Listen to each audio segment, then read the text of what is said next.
Stories. Love stories.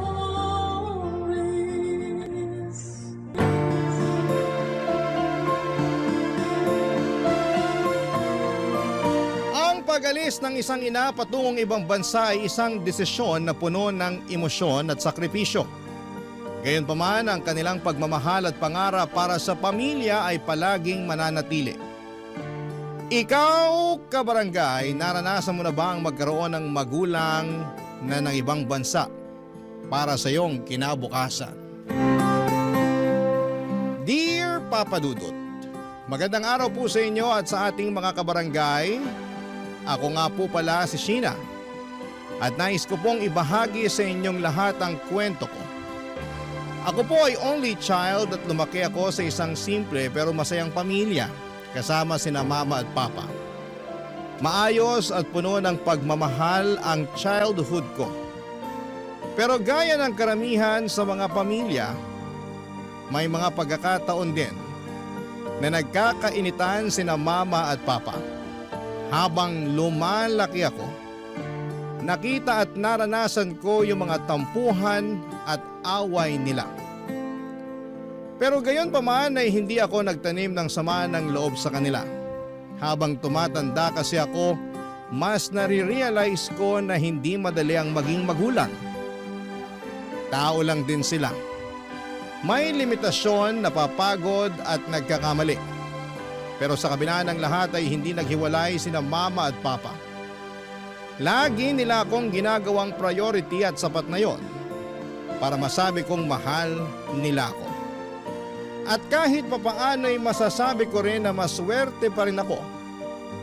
Hanggang sa dumating yung panahon na nawalan ng trabaho si Papa. Doon na talaga nag-iba ang takbo ng buhay namin. Unti-unting dumami ang mga utang namin at halos araw-araw na nagtatalo ang mga magulang ko. Lalo na tungkol sa pera. Dumating yung araw na sinabi ni mama na nagbabalak na siyang mag-abroad para makapagtrabaho. Masakit sa akin yon kasi bilang anak, natural lang na ayaw kong mapalayo sa mama ko. Pero alam ko rin na kailangan yon kasi kailangan naming bayaran ang mga utang. At kailangan rin ng pangtusto sa pag-aaral ko. Nangako naman si Papa na maghahanap siya ng bagong trabaho para mas makaraos kami kahit papaano. Pagkalipas ng ilang buwan ay dumating na yung araw ng pag-alis ni Mama para makapagtrabaho sa ibang bansa. At kaming dalawa na lamang ni Papa ang naiwan sa bahay. Sobrang lungkot ko noon, pero hindi ako nagtampo. Alam kong ginagawa to ni Mama para sa kabubuti ng pamilya namin. At yun ang isa sa mga bagay na habang buhay kong tatanawin na utang na loob kay Mama. Pagkaalis ni Mama ay hindi na nag-aksaya ng oras si Papa para kausapin ako. Pinag-usapan namin kung paano na ang magiging takbo ng buhay namin lalo na't ngayon at wala na si Mama sa bahay. Hindi ko makakalimutan ang pag-uusap namin ni Papa noong araw na yon kasi kakalis lang ni Mama, Papa Dudut.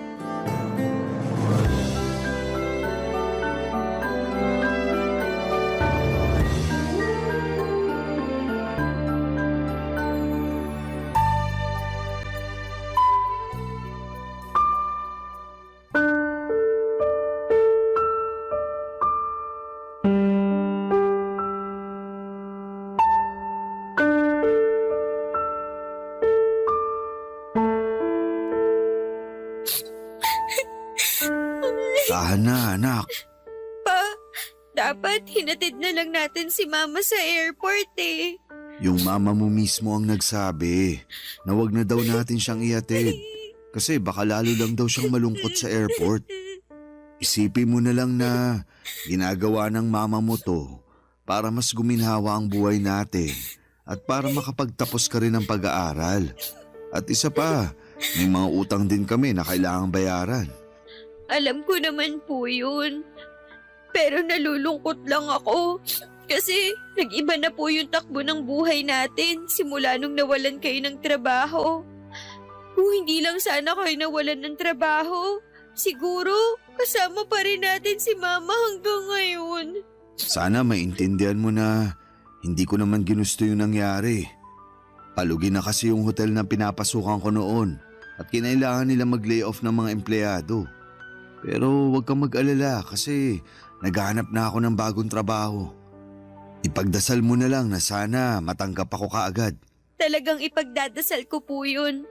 Basta ako, kapag nakapagtapos na ako ng pag-aaral, maghahanap ako ng magandang trabaho. Nang sa ganun, hindi nakakailanganin ni Mama ng mga ibang bansa. Diyan ako saludo sa'yo eh.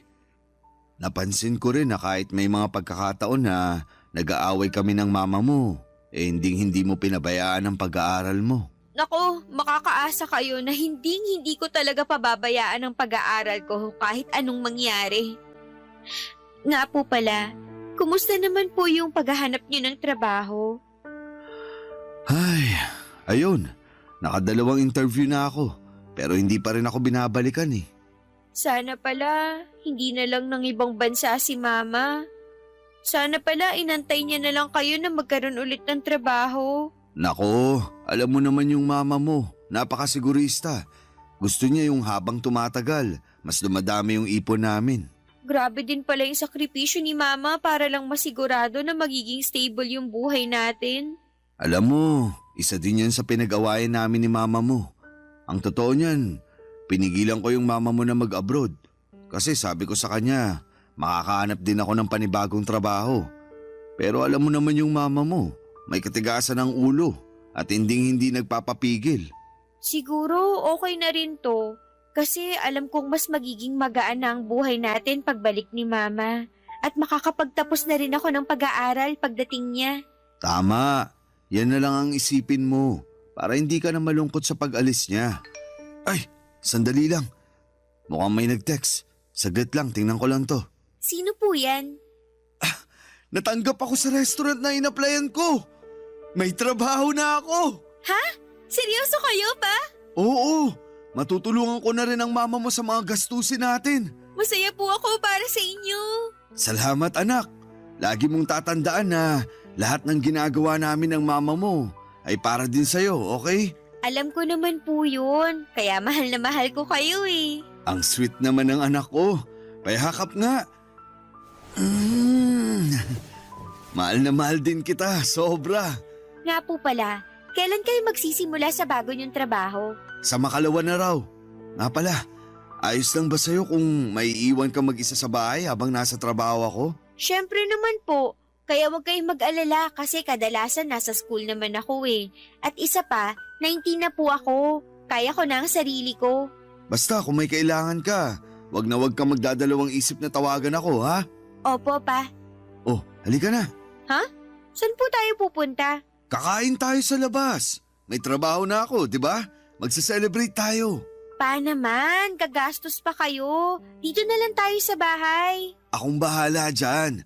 Minsan lang naman mangyari to. Tsaka, mabuti na yung paminsan-minsan nakakakain tayo ng pagkain na mahirap bigkasin. Kayo talaga. Sige po, magbibihis lang ako. Bilisan mo, ha? Kumain kami ni Papa sa isang mamahaling restaurant noong araw na yon para ipagdiwang ang pagkatanggap niya sa bago niyang trabaho. Sobrang saya ko noong araw na yon kasi kahit papaano'y gumaan yung pakiramdam ko. At hindi ko na masyadong naaalala ang pag-alis ni Mama. Sa sobrang busog at saya namin ni Papa noong araw na yon, pag-uwi namin sa bahay ay pareho na lamang kaming napahiga at agad na nakatulog. Pero syempre dumating din yung mga araw na naramdaman ko na wala na talaga si Mama kasi sobrang tahimik ng bahay at ramdam ko talaga yung puwang na iniwan ni Mama. Hindi naging madali ito sa akin kaya palagi kong tinatawagan si Mama. At sa bawat tawag ay parang unti-unti ko nang natatanggap na kailangan naming magkalayo pansamantala. Buti na lang talaga at mukhang masaya at maayos si Mama sa pinagtatrabahuhan niya. At kapag hindi kami nakakapag-usap ni Mama, lalo na kapag sobrang busy siya ay nilulublob ko na lamang ang sarili ko sa pag-aaral. Iniisip ko na siguro kung magbisi-bisihan ako, mas mabilis lilipas yung mga araw. At dumating na rin yung araw na nagsimula ng magtrabaho si Papa. At hating gabi na siyang nakakauwi. Minsan nakakatakot kasing mag-isa lamang ako sa bahay. Lalo na kung walang pasok pero madalas nakakalungkot.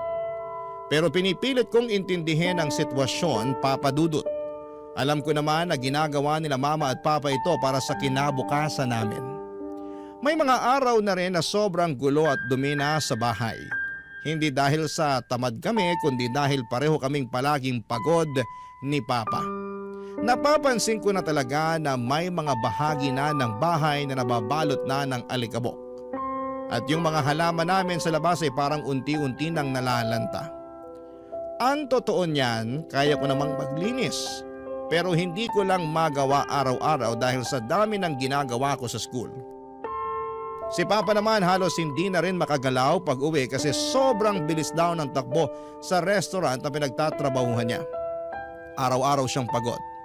At dahil doon ay hindi na rin siya masyadong nakagagawa ng mga gawaing bahay. At dumating ding ang araw na pinag-usapan na namin ni Papa yung sitwasyon sa bahay.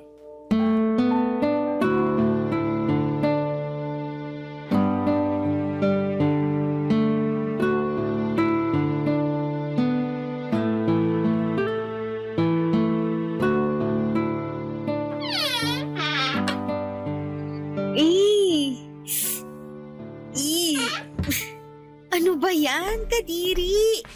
Oh, Sheena, anak. Anong ginagawa mo dyan? Ang baho na nitong cabinet sa ilalim ng lababo. Tapos may mga bubut at ipis na nagsisilabasan. Pasensya ka na talaga kasi sobrang nakakapagod yung trabaho ko sa restaurant. Kaya yan, wala na tuloy akong oras para maglinis. Naiintindihan ko naman po kayo. Ganon din naman ako kasi malapit na po yung midterms namin. Tapos may mga projects pa po ako. Kaya yan, napapabayaan ko na tuloy itong bahay. Sa palagay ko, mas makakabuti kung kukuha tayo ng kasambahay. Ano sa tingin mo? Okay naman po sana sa akin kaso Ano? baka kasi hindi natin mapagkakatiwalaan yan. Ang hirap po kasi magtiwala sa tao na hindi naman natin kaano-ano. Baka pag nakawan lang tayo niyan. Ganito na lang. Maghahanap na lang ako ng agency tapos doon tayo kukuha ng katulong. Okay ba sa'yo yun? Sige po, mas mapapalagay tayo kung sa agency tayo kukuha ng kasambahay. Huwag ka na ring mag-alala kasi ako na din ang kakausap sa mama mo tungkol dito, ha? Makikiusap ako sa mama mo na siya na muna yung sasagot sa sahod ng magiging katulong natin. Kasi alam mo naman, kakasimula ko lang sa trabaho. Basta, mag-focus ka lang dyan sa studies mo, okay? The best talaga kayo! Nga po pala, kumusta yung bago niyong trabaho sa restaurant? Kaya pa ba?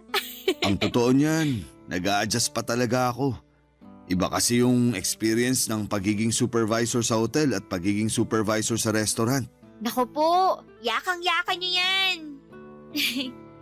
Pa, thank you nga pala ha. Thank you saan?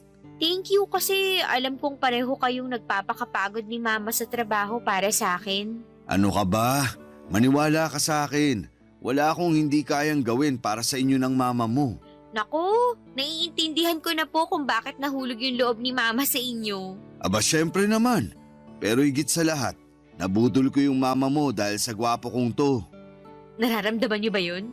Yung alin? Yung hangin po. Para na po kasi akong lili pa rin ng hangin sa sinabi niyong yan. Ah, ganun ha? Alam mo bang pinadala sa akin ng mama mo yung allowance mo? Bala ko pa naman sana na ibigay sa'yo ngayon to. Andito na nga sa bulsa ko oh. Kayo po talaga, hindi na mabiro. Sigurado ako na mahihiya si Ruru Madrid sa kagwapuhan niyo. Akin na po yung allowance ko. Nambola pa talaga. Oh, eto na yung allowance mo. Nga pala anak, kumusta na yung mama mo? Hindi po ba kayo nag-uusap? Nag-uusap naman. Kaso nitong mga nakaraang araw, hindi na ako masyadong nakakapag-update sa mama mo. Kasi sobrang busy namin dun sa restaurant. Nung huli kaming nag-uusap, binili niya lang sa akin na ibigay ko raw sa'yo yung allowance mo. Naku pa, bumawi kayo. Sige ka, baka magtampo sa inyo si Mama. Ako nga, araw-araw kong tinatawagan si Mama eh. Sigurado naman ako na maiintindihan niya ako kasi busy din naman siya sa trabaho niya abroad. Kung sa bagay. Anyway, mukhang okay naman na po si Mama. Araw-araw siyang nagchat-chat sa akin para kumustahin yung pag-aaral ko. Mabuti naman kung ganun. Alam mo, matagal ng pangarap ni mama mo yung makapagtapos ka. Kasi hindi siya nakapagtapos eh. Bakit naman po? Hindi pa pala namin nakwento sa iyo yung dahilan kung bakit hindi na nakapagkoleyo yung mama mo. Hindi pa po. Ganito kasi yan. 19 years old lang yung mama mo noon. At ako naman 20 years old nung nagpakasal kami. Ang totoo nga niyan, sumalangit nawa ang mga kaluluwa nila. Tutol na tutol yung lola at lolo mo sa pagmamahala namin ng mama mo. Pero talagang ipinaglaban ko yung relasyon namin. Naku po, kayo pala yung dahilan kung bakit hindi nakapagtapos si Mama eh. Nakakahiyamang aminin, pero parang gano'n na nga. Pero maayos naman ang kalagayan natin ngayon. Hindi rin naman tayo namumulubi, hindi ba? Kung sa bagay, basta ako, sisiguraduhin ko po talaga na makakapagtapos ako ng pag-aaral para po sa inyo ni Mama. Proud na proud ako sa iyo, anak. Pareho kaming maswerte ng mama mo sa iyo. Kayo naman po ngayon ang nambobola sa akin. Nga pala, doon na muna ako sa kwarto ko ha. Maghanap lang ako sa internet ng mga agency na pwede natin pagkuhanan ng kasambahay. Sige po. Kay Papa ko ipinagkatiwala yung paghahanap ng agency at gusto ko na rin na makahanap kami ng kasambahay sa lalong madaling panahon. Sosyal hindi ba? Pues kung sa tingin ninyo po ay mayaman kami ay nagkakamali kayo. Hindi po kami mahirap pero yung kinikita kasi nila Mama at Papa ay hindi rin sapat para matawag nyo kaming mayaman. May mga gabi talaga na napapadasal na lamang ako na sana'y manalo kami sa loto. Sana yung iniisip na lang namin ay kung paano gagastusin ang napakaraming pera. Hindi kung paano pagkakasyahin ang kulang. Pero alam ko rin sa sarili ko na hindi ganong kadali ang buhay kaya sinabi ko na lamang sa sarili ko na sige lang, kapit lang. Huwag kang susuko dahil alam ko na darating din yung araw na kapag nakapagtapos na ako ay aangat din kami sa buhay. Aangat kami sa puntong hindi na kakailanganin pa na magtrabaho ni na Mama at Papa. Gusto ko na lang silang mag-retire at mag-enjoy sa buhay habang ako naman ang magtatrabaho para sa kanila. At noong mismong araw na yon ay tinawagan ko si Mama. Buti na lang at nagkatugma yung free time namin.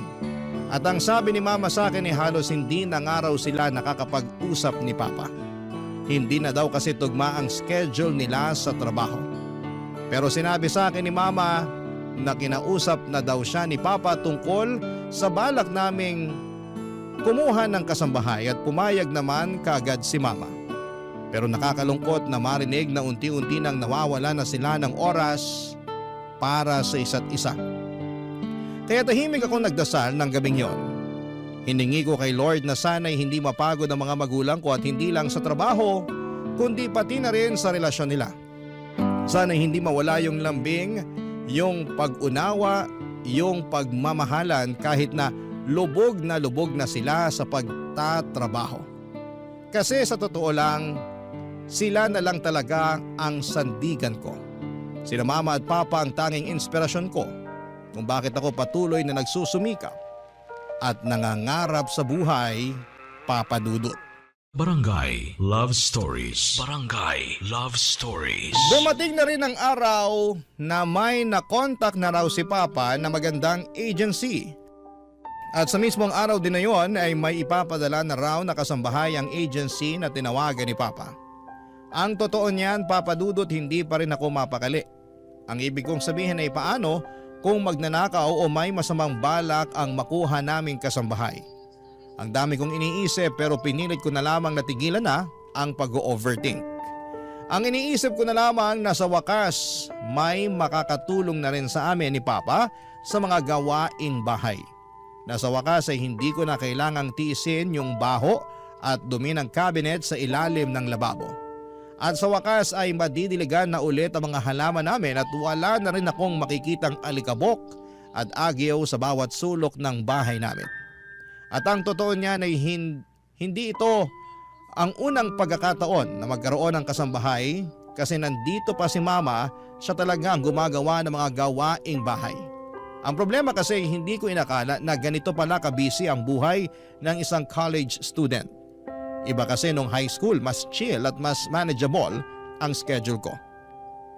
Kaya naman mas nakakatulong pa ako sa mga gawaing bahay. Pero sa college, halos lahat kailangan kong pagsabay-sabayin. Projects, deadlines, at requirements. Kaya na-realize ko na mas okay na rin na may kasambahay kami para mas makapag-focus na talaga ako sa pag-aaral. Napaisip nga rin po ako na sobrang swerte pala talaga ng mga Pilipino kasi balita ko mahal daw ang kumuha ng kasambahay sa ibang bansa. Kaya doon ko rin naisip na dapat ay i-appreciate natin ang pagkakataon na may kasambahay tayo. At yun na nga, Papa Dudut. Makalipas ang ilang oras ay dumating na rin yung kasambahay na inaasahan namin ni Papa.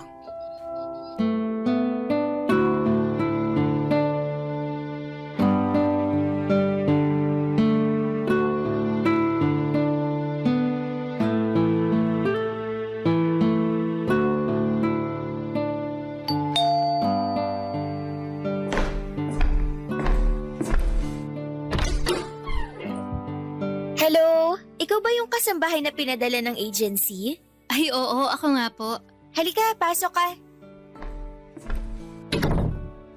Maupo ka rito sa sala. Salamat. Kayo po ba yung magiging amo ko? Ah, hindi. Anak lang ako. Ang totoo niyan, yung papa ko ang magiging amo mo. Siya rin yung kumausap doon sa agency na pinanggalingan mo. Nga pala, ako si Sheena. Hello po, Ma'am Sheena. Ako nga po pala si Celine. Nice to meet you. Ganda naman ang pangalan mo. Ay, thank you po, Ma'am. Ano ka ba? Sheena na lang. Huwag na yang ma'am. At tigilan mo na rin ang kakapo mo sa akin. Sige, Sheena. Antayin na lang natin si Papa ha. Nasa kwarto pa kasi nagbibihis. Pagpasensyahan mo na lang kasi daig pa nun yung babae kung magpalit ng damit. Maiba ako. Gaano ka nakatagal nagtatrabaho bilang kasambahay? Mag-iisang dekada na rin po. Uy, totoo? Ang tagal na rin pala. Kaya nga ang totoo niyan wala namang problema dun sa huling pamilya na pinagsilbihan ko. Kaya lang nag-migrate sila sa ibang bansa. Kaya yun, kinailangan kong umalis. Ah. Uy pa, mabuti naman at natapos na rin kayo sa wakas. Akala ko hindi na kayo lalabas eh. Ito talaga, sobrang mainipin. Ay, nga pala, Celine yan si Papa Rodolfo ko. Siya ang magiging amo mo. At pa, siya si Celine. Siya yung kasambahay na pinadala ng agency. Kakadating niya lang. Ah, hello. Hello, sir. May maliit na kwarto dun sa dulo. Yun ang magiging kwarto mo, ha? Sige po, thank you. Magpahinga ka na muna ngayon. Bukas ka na magsimula. Nakakahiya naman. Pwede naman ako magsimula ngayon. Wala namang problema sa akin yun kasi sanay naman po ako sa gawaing bahay. Nako, Celine, tama si Papa. Huwag ka nang tumanggi. Magpahinga ka na lang muna. Sige po, ma'am. Ay, ano ba yan? Di ba kakasabi ko lang sa'yo na wag mo na akong tawaging ma'am? At tigilan mo na rin yung kakapo mo sa akin. Kay Papa lang bagay yan eh. Uy, grabe ka sa akin. Para mo na rin sinasabi na matanda na ako. Bakit? Hindi po ba? Ikaw talagang bata ka. Gusto mo bang pabalikin ko na lang si Celine sa agency niya para sa'yo ko na lang ibilin yung paglilinis dun sa maduming cabinet? Ay nako, Celine. Masasanay ka na sa amin kasi ganito talaga kami mag-asara ng Papa ko. Nakakatuwa nga kayong tignan eh. O ayan, dapat ganyan lang. Wala nang po at ma'am, maliwanag. Sige, Sheena. Perfect, di ba? Parang barkada lang. Ay nako. Oh, ikaw na munang bahala dyan kay Celine, ha? Papasok na muna ako sa kwarto. Sige pa. Halika, Celine. Bibigyan kita ng panandaliang house tour. Eto nga pala yung kusina. Pagpasensyahan mo na tong kusina ha, kasi medyo marumi. Ikaw nang bahala dito bukas ha. Huwag kang mag-alala. Bukas na bukas, pakikintabin ko tong kusina nyo. Ay, salamat naman. Alam mo ba, na hate ko talaga yung maglinis ng kusina. Mabuti na nga lang talaga at nandito ka na. Halika, may papakita pa ako sa'yo. Tapos, ito naman yung laundry area. Ayan, dyan ka maglalaba. Maganda yung laundry area nyo ang laki. Bukas sa bukas, sisimulan ko na rin ang paglalaba. Hulog ka talaga ng langit. Dito naman tayo. Tapos yan yung maliit namin na garden. Uy, pasuyo na lang ako sa mga halaman dyan ha. Karamihan dyan halos hindi pa nga nadidiligan kasi sobrang busy namin ni Papa. Ako na bahala dyan. Ay, oo nga pala, bago ko makalimutan. Pahingi ako ng number mo para makontak ka namin kung sakaling wala kami ni Papa dito sa bahay. Eto yung cellphone ko, pakisave na lang yung number mo dyan. Sige. 0926. Ayan, nasave ko na. Perfect! Ako na rin ang magbibigay kay Papa nitong number mo. Sige na, pumasok ka na dun sa kwarto mo. Magpahinga ka na muna.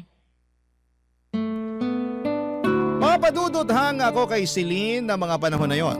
Maayos niyang nagagawa lahat ng mga gawaing bahay mula sa paglilinis, pagluluto, paglalaba hanggang sa mga maliliit na bagay na minsan nakakalimutan na naming bigyan ng pansin. Wala akong masabi pagdating sa kalidad ng trabaho niya. Kasi talagang maayos at maasikaso siya. Hindi rin siya nagdadalawang isip tuwing may ipapagawa kami sa kanya. Kahit minsan ay sabay-sabay pa yon, kaya niya talagang pagsabay-sabayin nang hindi nagrereklamo. Siguro'y nakakatulong din na bata pa siya. Parang nasa late 20s pa lamang yung edad niya. Kaya may lakas pa at hindi siya kaagad napapagod. Isa pa sa mga pinaka na-appreciate ko kay Celine ay ang pagiging trustworthy niya. Sa tuwing wala kami ni Papa sa bahay, panatag ang loob namin. Walang nawawalang gamit at tuwing umuwi kami ay maayos ang lahat. Malinis ang bahay, nakahain na ang pagkain at alam niya na kaagad ang gagawin kahit na hindi mo na siya utusan. Kaya kahit papaano ay gumagaan din ang buhay namin dahil sa tulong niya. Lumipas nga ang mga buwan at naging consistent naman ang performance ni Celine. Tahimik lamang siya, hindi madaldal pero kapag kinakausap mo, maayos naman siyang sumasagot at magaling din. Wala kaming naging issue sa kanya kaya siguro'y naging kampante rin kami sa presensya niya sa bahay. Pero isang araw, noong nagpaalam ako kay Papa na mag-overnight ako sa bahay ng kaklase ko para gumawa ng group project. At habang naghahanda ako ng mga dadalhin kong gamit ay napansin ko na nawawala yung flash drive ko.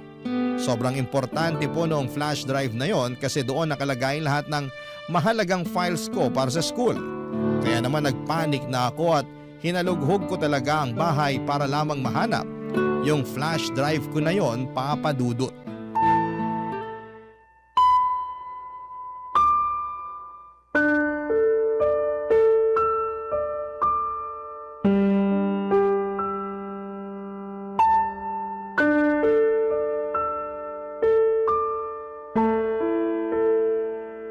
Asan na ba kasi yun?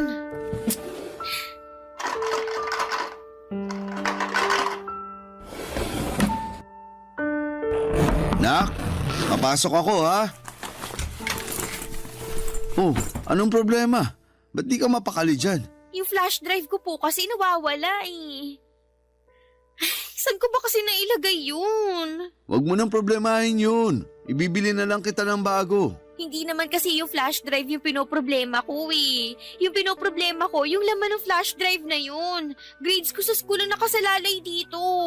Ikaw naman kasi. Alam mo naman pala na importante yun. Pero hindi mo pa rin iningatan.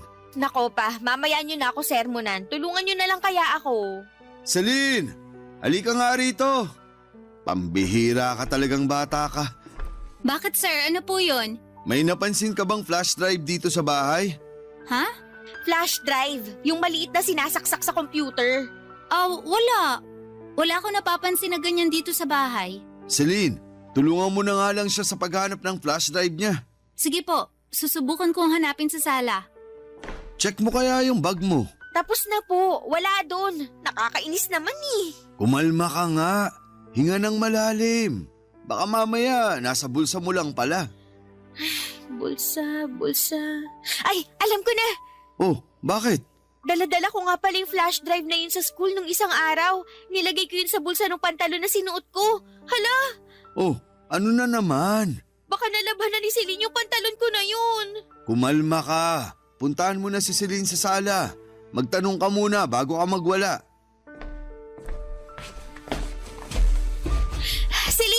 Sandali lang! Hindi ko pa rin nahahanap yung flash drive mo dito sa sala. Yung pantalon na sinuot ko nung isang araw, nalabhan mo na ba? Hindi pa. Ay, salamat. Saan mo nilagay yun? Nasa laundry area. Nakatambak kasama ng ibang mga maruruming damit. Bakit? Yung flash drive ko kasi pakiramdam ko nandun. Ay, check ko lang ha. Eto yung laundry basket. Asan na ba yun? Ayan! Ay, sa wakas nahanap din kita. Oh, ano? Nahanap mo na ba? Opo, nasa loob nga ng pantalon ko. Mabuti na lang talaga at hindi pa nalalabhan to ni Celine. Sabi ko naman sa'yo, di ba? Ilagay mo na ulit sa laundry basket yung mga pinagkakakalat mo dyan. Doon lang ako sa sala. Sabihin ko kay Celine na nahanap mo na yung flash drive mo. Sige, ako na po ang bahala rito. Ang baho ng mga damit ni Papa. Kadiri. Mga lalaki talaga, kahit kailan dugyot. Sandali lang. Ano to? Parang papel. Hala, may naiwan atang pera si Papa dito. Matingnan nga. Ha? Resibo ng motel to ah. Pa, Oh, anak. Naayos mo na ba yung mga damit na pinagkakakalat mo? mukhang kayo ang may kailangang ayusin. Celine, umalis ka na muna dito. Iwan mo muna kami ni Papa. Sige. May problema ba? Paano to? Bakit may resibo kayo ng motel, ha? Ano? Saan mo naman nahanap yan? Nakita ko sa bulsa ng shorts nyo. Wala yan, nak. May isang beses kasi sa trabaho na napagod ako. Kaya napagpasyahan ko na mag-check-in muna sa motel. Siguraduhin nyo lang po na nagsasabi kayo ng totoo. Madalang na nga lang kayo mag-update kay Mama, tapos lolokohin nyo pa siya? Hindi po nagpapakahirap si Mama sa ibang bansa para lokohin nyo. Makapagsalita ka naman. Yung mama mo lang ba yung nagpapakahirap? Akala mo ba hindi ako nahihirapan sa pagtatrabaho? Oo, siguro nga. Mas malaki yung sahod ng mama mo kaysa sa sinasahod ko sa restaurant. Pero wag mo naman sana ako maliitin. Hindi po sa ganun yun. Yung sa akin lang naman ay sana hindi nyo pinagtataksilan si Mama. Wala akong ginagawang masama. Maniwala ka. Siguraduhin nyo lang po. Kasi hindi ko po kayo mapapatawad kapag nalaman ko na may ginagawa kayong kalokohan. Hindi na po ako natuloy sa bahay ng kaibigan ko noong araw na yon. Kasi hindi ko pa rin kayang mag-move on sa natuklasan ko na pumunta pala si Papa sa isang motel. Sobrang nakakapanlumo po talaga, Papa Dudut, at hindi ko maiwasang magduda. Kasi sino ba naman ang pumupunta ng motel para matulog lang? Matapos yung usapan namin ni Papa ay nagkaroon na ng ilangan sa pagitan namin ni Papa.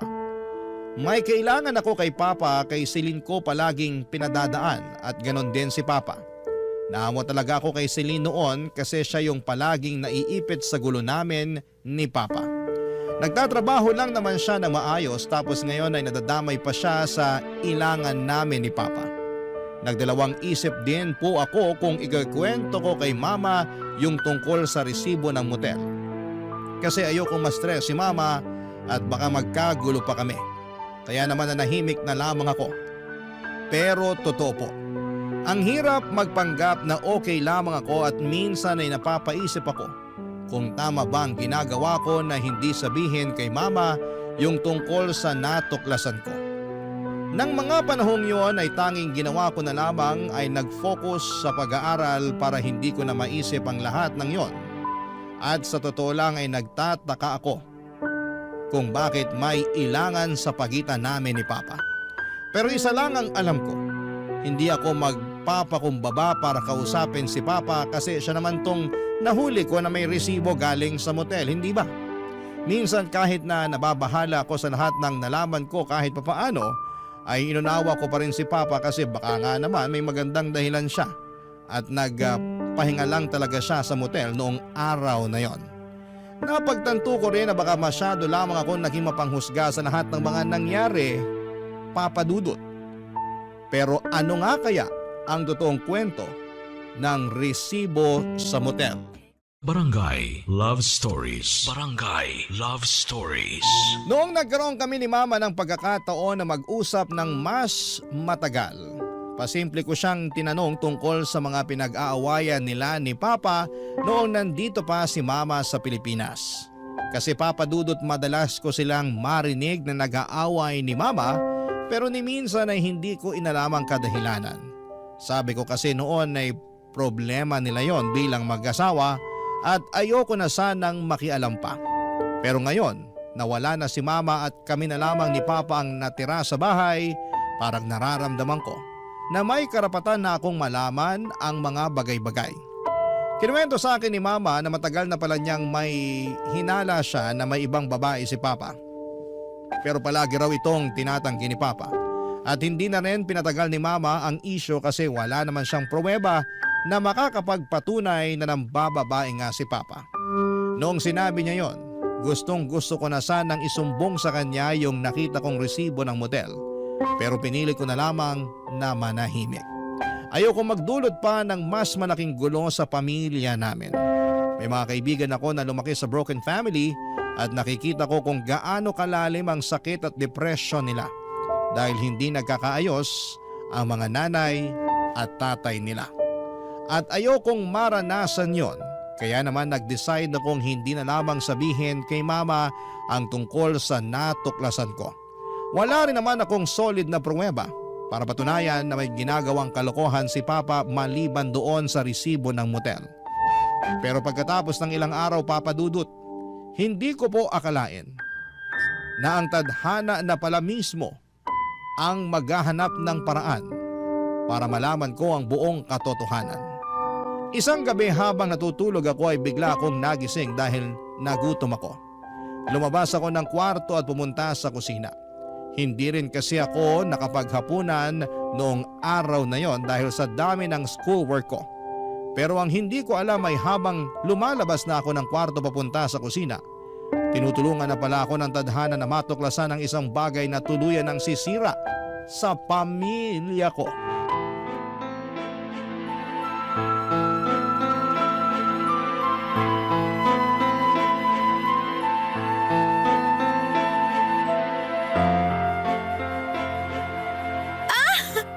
May kiliti ako dyan, ano ba? Wala kang magagawa kasi paliligayain kita ngayong gabi. Teka lang, paano si Sheena? Huwag kang mag-alala. Tulog na yun. Napagod sa dami ng projects niya. Perfect! Akong bahala sa'yo. Anong ibig sabihin nito? Walang niya kang babae ka?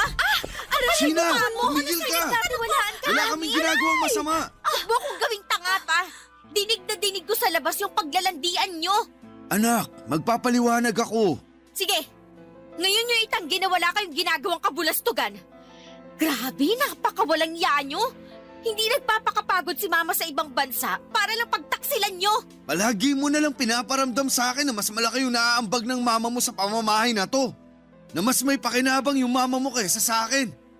Hindi ko ginusto na mawala ng trabaho sa hotel. Akala mo ba madali sa akin tanggapin yung mas malaki pa yung naiaambag ng mama mo sa pamamahay na to kaysa sa akin? Isang malaking kahihiyan sa akin yon bilang ama mo. Hindi ko gusto yung pakiramdam na nakatunga nga lang ako. Kasi ayaw kitang bigyan ng oportunidad na iparamdam sa akin na inutil ako. Sandali lang, nakatunga nga. Akala ko ba may trabaho kayo sa restaurant? Wala yun. Nabigla lang ako sa sinabi ko. Utang na loob. Alam ko nagsisinungaling kayo. Ganyan na ganyan yung mukha nyo nung nalaman ko yung tungkol sa resibo ng motel. Rodolfo, sabihin mo na lang sa batang yan ang totoo. Manahimik ka, hindi kita kinakausap. Napakabastos mo talaga. Wala kang modo sa mga nakakatanda sa'yo.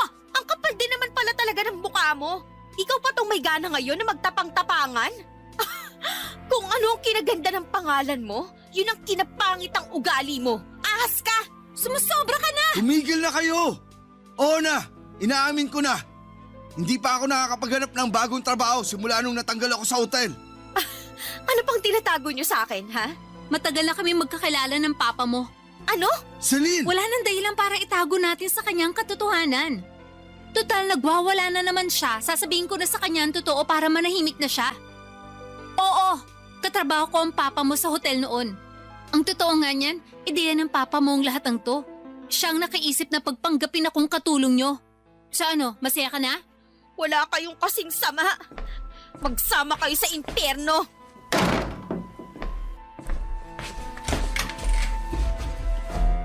Anak, sandali lang! Kukunin ko ng mga gamit ko at lalayas na ako sa bahay na to. Sasabihin ko na rin kay Mama lahat-lahat ng mga nalalaman ko. Nagmamakaawa ako sa'yo. Sana wag nang makarating to sa mama mo, please. Hindi mo naman siguro gugustuhin na magkawatak-watak ang pamilya natin, di ba? Please lang, nakikiusap ako sa'yo bilang tatay mo. Tatay? Maraming lalaki ang pwedeng maging tatay. Pero hindi lahat ng lalaki ay may kakayahang magpakama. Nung nag-abroad si Mama, sinamantala mo yun para ipasok sa buhay natin yung kabit mo. At talagang pinagpanggap niyo pa siyang katulong natin. At malamang, pera din ni Mama ang ginagamit niyo para dyan sa kabit mo. Wala kayong kasing sama. Noong mga panahong akala ko, nagtatrabaho kayo. Nagpapakasarap lang pala kayo sa perang pinapadala ni Mama. Anak, makinig ka. Hihiwalayin ko na si Celine. Patawarin mo lang ako. Napakadami niyo pong pagkakataon na hiwalayan yung babaeng yun. Pero hindi niyo ginawa. Aalis na ako at wala na kayong magagawa para pigilan ako. Hindi deserve ni Mama ang isang walang kwentang lalaking tulad niyo. Sobra po akong nasaktan ng gabing yon, kaya tinawagan ko na lamang yung kaklase ko at nakiusap kung pwedeng sa kanya muna ako makituloy. At sa kabutihang palad ay pumayag naman siya. Pagdating ko sa bahay ng kaklase ko ay tinawagan ko kaagad si Mama at ikinuwento ko na sa kanya ang lahat ng mga nalaman ko. Hindi ko po kayang ilarawan kung gaano kalungkot si Mama noong time na yon. Hindi siya tumigil sa kakaiyak, pero pinilit ko rin siyang kumbinsihin na wag nang balikan si Papa. Kasi naniniwala ako na once a cheater, always a cheater. Kung hindi ko pa nahuli si Papa at si Celine, baka patuloy pa rin nila kaming niloloko. Grabe, Papa Dudut. Napakatanga ko para hindi agad malaman na nasa bahay lang pala namin ang kabit ni Papa. At mas lalo lang po akong nagalit nang malaman kong may mga panahon na nanghihingi ng pera si Papa kay Mama. Galit ako kay Celine pero mas nagalit ako kay Papa kasi siya ang punot dulo ng lahat ng ito. Si Papa ang kadahilanan kung bakit lumaki ng ganito ang gulo sa pamilya namin. Ang totoo niyan ay hanga ako kay Papa kasi nagawa niyang magpanggap na may trabaho siya. Pero yun pala, kung ano-anong alibay na ang binibigay niya kay Mama para makakuha siya ng pera. Kaya naman napagkasunduan na lang namin ni Mama na uupan na lamang ako ng apartment malapit sa school ko at siya na rin ang sasagot sa upa ko. Ipinangako rin ni Mama na kapag natapos na ang kontrata niya abroad, babalik siya sa Pilipinas at ibebenta niya ang bahay namin at habang nasa abroad pa siya ay pag-iipunan niya na lang daw muna yung pang-annulment nila ni Papa. Sinabi din ni Mama na siya na lamang ang haharap kay Papa at mas mabuti na rin daw na wala akong contact kay Papa. Lumipas nga ang mga buwan at naging mapayapa naman ang buhay ko sa bago kong apartment. Wala na akong balita kay Papa at si Mama na lang ang lagi kong kinakausap. Mabuti na lang talaga at hindi ako naligaw ng landas. At mas pinagsikapan ko palalo sa school para kahit papaano'y mapasaya ko naman si Mama. Karamihan po kasi ng mga naririnig ko kapag may problema sa pamilya ay madalas nagbibisyo o tumitigil sa pag-aaral ang mga batang apektado. Pero pinili ko pong magpakatatag at magpatuloy sa buhay dahil nandyan pa si Mama na umaasa na makapagtatapos ako sa pag-aaral. Sinabi ko rin sa sarili ko na kapag nakatapos ako ay gagawin ko ang lahat para matulungan si Mama para hindi na siya mapilitang magtrabaho. Naging mapayapa na po ang takbo ng buhay ko hanggang sa isang araw ay may dumalaw sa apartment ko.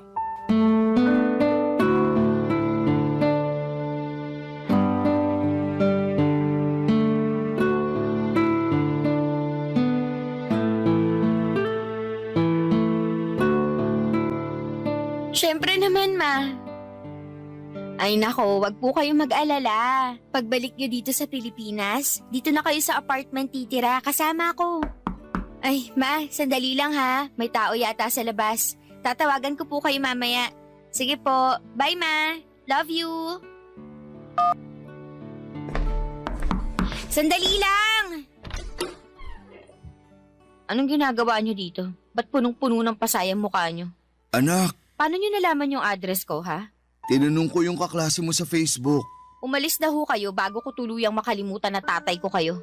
Anak, matagal ko nang hiniwalayan si Celine. Kalimutan na natin lahat na nangyari. Please. Miss na kita. Please naman, anak. Bigyan mo naman ako ng second chance. Yung second chance, para yun sa mga tao na nagkamali pa. Pero yung ginawa niyo sa amin ni Mama, hindi yun pagkakamali. Choice niyo yun. Sinadya niyo yun. Sinadya mong lokohin kami. Walang kapatawaran yung ginawa niyo sa akin at lalong-lalo na kay Mama. Huwag mo naman akong pahirapan ng ganito. Nahihirapan kayo? Pasensya na ha, pero mas nahirapan ako nung pinagtaksilan mo si Mama. Anak naman, hanggang kailan tayo magiging ganito? Hindi ko alam, pero ito lang ang alam ko. Yung sakit na dinulot niyo sa amin ni Mama, nararamdaman ko pa rin at nanunuot pa rin hanggang ngayon. Anak, I'm sorry. Pero pinapangako ko sa'yo na hindi ako titigil hanggang sa mabuko ulit ang pamilya natin. Utang na loob pa? Palayain niyo na kami ni Mama. Hindi pa ba sapat yung hirap at sakit na dinanas namin sa inyo? At sa tingin mo ba hindi ako nahihirapan ngayon? Pinagbayaran ko na ang kasalanan ko sa inyo ng mama mo. Nakikita mo naman tong mukha ko ngayon, di ba? Sinugod at binugbog ako nung asawa ni Celine. Grabe, saan kayo nakakakuha ng lakas ng loob para sisihin pa sa akin yan? Patong-patong na yung mga kasinungalingan ninyo. Matanong nga kita pa, alam mo pa ba kung ano ang totoo sa sarili nyo? Basta, gagawin ko ang lahat para lang makabawi sa inyo ng mama mo. Alam nyo ba na hanggang ngayon may sama ng loob pa rin si Mama sa inyo? Mabuti na lang talaga at nalaman ko yung totoo. Kasi kung hindi, malamang hanggang ngayon pinaglalaroan nyo pa rin kami. Anak, kailangan ko kayo ng mama mo. At alam kong kailangan nyo rin ako. Lulud ako sa harapan mo kung kinakailangan para lang mapatawad nyo ako. Tumayo kayo pa. Huli na ang lahat para dyan. Ganun-ganun na lang ba yun? Itatapon mo na lang ang lahat ng pinagsamahan natin bilang isang pamilya? Kayo ang tumapon sa lahat ng yun. Huwag po kayong pa-victim kasi hindi po kayo ang biktima dito. Kami. Kami ni Mama ang biktima dito. Kami ni Mama ang biniktima nyo. Sige na po, umalis na kayo. Wala na tayong dapat pag-usapan pa. Wala kang karapatan na tratuhin ako ng ganito.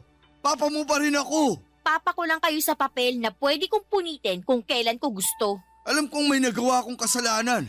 Pero sumusobra ka na sa pagsagot-sagot mo sa akin. Wala kang galang at respeto sa sarili mong ama. Buong buhay ko minahal at nirespeto ko kayo. Buong buhay ko hinangaan ko kayo. Pero hindi na kami magpapaloko sa inyo. Antayin nyo na lang ang tawag ni Mama. May balak siyang kausapin kayo tungkol sa annulment at pagbenta ng bahay natin. Annulment? Pagbenta ng bahay? Bakit kayo nagdidesisyon ng hindi ko alam, ha? Bakit pa? Nakapagdesisyon na rin naman kayo Napagdesisyonan nyo na rin na sirain yung pamilya natin nung nakipagrelasyon kayo kay Celine. Grabe, ang dami nyong ginawa para lang mapanindigan at maitago yung pagtataksil nyo. So ano? Mas gugustuhin mo ba na magkawatak-watak na lang tayo? Ganun ba yun? Parang gano'n na nga. Mas gugustuhin ko na lang na magkaroon ng pamilyang watak-watak kesa sa magkaroon ng isang ama na taksil at manloloko. Babalik na ako sa loob at parang awa nyo na, umalis na ho kayo. Kung hindi tatawag na talaga ako ng pulis. Anak, buksan mo to. Patawarin mo na ako. Sisiguraduhin ko na itutuloy ni Mama yung annulment at pagbenta ng bahay natin. Huwag mo namang gawin sa akin to. Parang awa mo na, buksan mo to. Umalis ka na, Pa. Kung kayo rin lang naman ang magiging papa ko, mas mabuti nang wala na akong ama. Simula sa araw na to, pinapalaya ka na namin ni Mama. Aaminin ko po na sobra akong nakonsensya sa mga sinabi at ginawa ko kay Papa ng araw na yon. Pero hindi nyo rin naman po ako masisisi kung nangibabaw ang galit at sakit ko. Kasi hindi madaling tanggapin ang ginawa ni Papa. Siguro may mga ibang tao na magsasabi na patawarin mo na kasi Papa mo pa rin naman yan. Pero para sa akin ay hindi pwedeng gamitin na rason ang pagiging tatay o ama para pagtakpan ng isang kasalanan. Ang pagiging tatay ay hindi nangangahulugang may karapatan silang mag-iwan ng napakalalim na sugat. Hindi pagkakamali ang ginawa ni Papa kundi isang desisyon. Sinadya niyang pagpanggapin itong si Celine na maging kasambahay para lamang magkaroon sila ng quality time. Minsan nga naiisip ko na baka sinadya niya talaga na hindi linisin ang bahay para maisingit ang ideya na kumuha ng kasambahay. At ang totoo po niyan, hindi ko alam kung saan nagpupunta si Papa tuwing wala siya sa bahay. At ang totoo niyan ay wala na akong balak alamin yan kasi hanggang ngayon, nanggigigil at nanggagalaiti pa rin ako. Tuwing naaalala ko ang mga ginawa ni Papa at kung paano niya kaming pinagmukhang tanga at pinaikot ni Mama. Tuluyan ko nang pinutol ang ugnayan ko kay Papa, blinako na po siya sa mga social media at pagkatapos ng araw na yon ay hindi na siya nagpakita o nagtry na makipag-communicate sa akin. Napaisip ako na ang dali niya namang sumuko kaya mas lalo ko na lamang nararamdaman na tama ang naging desisyon ko na tuluyan nang tanggalin si Papa sa buhay ko. Pero sa totoo lang, hindi ko pinagsisisihan yon kasi yon ang nagbigay sa akin ng peace of mind. Lumipas ang ilang taon at nakagraduate na rin po ako at sa wakas ay sobrang saya ko kasi nakabalik na si Mama sa Pilipinas. At nakahabol pa siya sa graduation ko. At doon ko na rin pinatuloy si Mama sa apartment na inuupahan namin. At pagkatapos ng ilang araw ay nakipag-ugnayan na si Mama kay Papa. And eventually pumayag na rin si Papa na ituloy yung annulment at pagbenta ng bahay kasi may iba pa palang babae si Papa. At may anak na rin sila. Sobrang babaero ni Papa. At mas lalo niyang pinatunayan na hindi siya karapat-dapat na maging parte ng buhay namin. Kinalaunan ay nag-grant ang annulment at naibenta na rin po ang dati naming bahay. At ginamit namin ni Mama ang pinagbentahan ng bahay para bumili ng maliit na kondo. At hanggang ngayon ay napapakinabangan pa rin namin ang kondo na binili namin. At ang huling narinig ko ay nalulong na daw si Papa sa pagsusugal at iba pang bisyo. At naubos yung share niya sa pinagbentahan ng bahay. Ang sabi pa nga sa akin ni Mama na nag-message daw si Papa sa kanya at humihingi ng pera. Pero blinak siya ni Mama. At hindi na rin namin sinabi sa kanya ang address ng kondo na nabili namin. Tuluyan na talaga namin siyang binura sa buhay namin. Papa Dudut, alam ko na hindi masaya ang ending ng kwento ng buhay ko pero masasabi ko na at least nakalaya na kami sa buhay na puno ng kasinungalingan at panlilinlang.